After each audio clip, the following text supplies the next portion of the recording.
Welcome to mega 9 TV. Eluru జిల్లా మండవల్లి మండలం కొల్లేరు లంక గ్రామంలో సిపిఐ జాతీయ కార్యదర్శి నారాయణ పర్యటించారు. బుడమేరు ముఖద్వారం నుంచి కొల్లేరు శివారు వరకు ఆక్రమణలు తక్షణమే తొలగించాలని ఆయన డిమాండ్ చేశారు.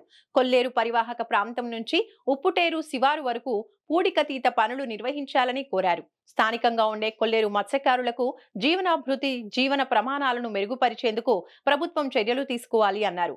కొల్లేరు లంక గ్రామాల్లో రూల్స్ సడలించి రోడ్లు మౌలిక సదుపాయాలు కల్పించేలా చూడాలి అన్నారు. గర్భిణీ స్త్రీలు మార్గ మధ్యంలోనే ప్రసవించేలా రోడ్లు దర్శనమిస్తున్నాయని, సాంప్రదాయ వేటను కొనసాగించేలా మత్స్యకారుల కోసం కొల్లేరులో చేప పిల్లలను వదిలే కార్యక్రమాన్ని నిర్వహించాలని ఆయన సూచించారు. ఫిబ్రవరి 1 లోపు ఈ కార్యక్రమాలను అమలు చేయని పక్షంలో మండవల్లి మండలం పెద్దాడ్ల గాడి వద్ద ఆమరణ నిరాహార దీక్ష చేపడతామని ఆయన హెచ్చరించారు.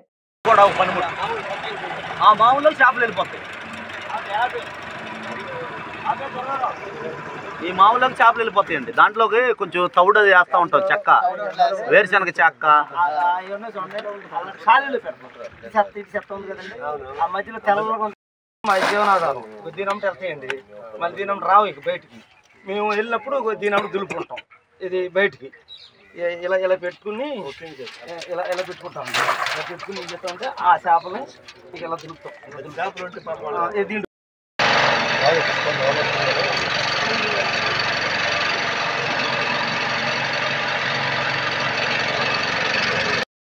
దాంట్లో ఇది కారుపు అండి, కారుపు అట్లా దళించేసుకుంటే ఈ పక్క ఈ పక్క కారు ఇప్పుడు పడదండి. అంటే పొద్దున్నే దులిపేస్తాం, పొద్దున్న దులిపేస్తాం. ఈ ఏడాదిలో పడవండి అవి అలాంటి చెత్త చూడండి.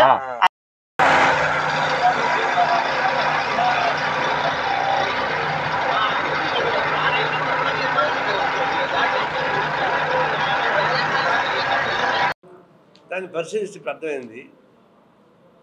బుడవేరు ముఖద్వారం అక్కడి నుంచి ఉప్పుటేరు వరకు పూడిక మొత్తం తీసేసి ఆకలి మొత్తం తొలగిస్తే ఎంత పెద్ద వర్షం వచ్చినా, బీభత్సం వచ్చినా ప్రజలకు నష్టం ఉండదు, వ్యవసాయ పంటకు నష్టం ఉండదు, అదే ఊర్ల పైన ఎల్లో రాదు. ఇప్పుడేమైంది, మేము ఆ ముఖద్వారాన్ని చూస్తుంటే ఆడ ఎంత వెడల్పు ఉందో ఎంత లోతు ఉందో చూసి చివరిదాకా దాన్ని మెయింటైన్ చేయాలి. ఒకటి పూడికి తీయాలి, మొత్తం పూడిపోయింది. అదేమంటారు, ఏమాకులు అవి గుర్రపు డెక్కలు మొత్తం మునిగి బాగా బలిసిపోయినాయి.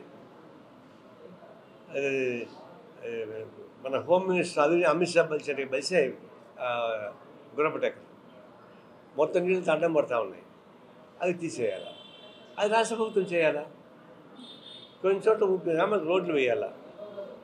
రోడ్లు లేకపోవడం వల్ల చాలా ఇబ్బంది పడుతున్నారు. అది central government forest land, central government permission ఇవ్వాలా. పర్మిషన్ ఇవ్వడానికి కేంద్ర ప్రభుత్వం రాష్ట్ర ప్రభుత్వం కలిసి మాట్లాడుకోవాలా. అందులో కేంద్రం రాష్ట్రం కలిసి కూడా డబుల్ ఇంజినే కదా. మరి డబుల్ ఇంజిన్ గవర్నమెంట్కి అమలు సహకారం ఉండదా? ఎందుకు పరిష్కారం చేయరు? ఎందుకు రోడ్లు లేరు? దీనికి అందరికీ మెయిన్ అక్కడ ఎవరు ఉన్నారు? ఆయన పేరేంటి, మాజీ మంత్రి ఎమ్మెల్యే కామినేని శ్రీనివాస్. కామినేని శ్రీనివాస్ చూడడానికి మెత్తగా తమలపాకలా ఉంటాడు, కానీ ఆయన చుట్టూ ఫిష్ మాఫియా తిరుగుతూ ఉంది. ఇప్పుడు ఆయన ఈ నియోజకవర్గం నేను పోయించింది, మరి రోడ్డు వేయడానికి సాధ్యం కాదు.